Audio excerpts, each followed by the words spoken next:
संताजी घोरपडे आणि बाजीराव पेशवे यांच्यामध्ये उजवा कोण? संताजी घोरपडे हे छत्रपती संभाजी महाराजांचे सरसेनापती.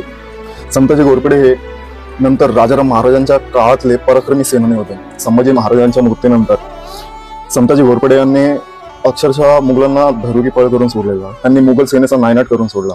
त्यांनी औरंगजेबाच्या छावणीवर हल्ले करून त्याचे अनेक सरदार ठार गेले, पण त्यांचा अंत दुर्दैवी झाला. शत्रूंच्या हातून पकडले जाऊन ते मारले गेले.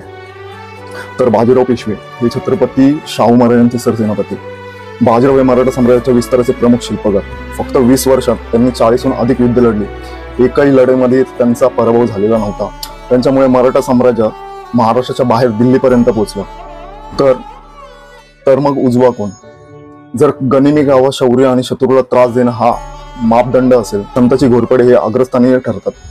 पण जर राजकारण, साम्राज्य विस्तार आणि रणनीती हा मापदंड असेल